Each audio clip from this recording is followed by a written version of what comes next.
पटवा में अरहुल गछिया बोवा में नीमुआ हे। कटवा में गछिया बोवा में नीमुआ घरवा आईनी मैया जाए न दे घेराईनी मैया जाए जब ले न देव देहब मैया पोतावा से पोतिया है। जब ले न दे मैया पोतावा से पोतिया घेराईनी मैया जाए न दे घरवा आईनी मैया जाए न दे।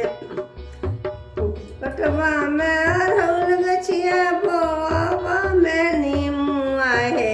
कटवा में अरहुल गछिया बोवा नीमुआ घेराईनी मैया जाए न जब ले न देहब मैया पोता पोती से नौकरिया घेराईनी मैया जाए न देव घरवा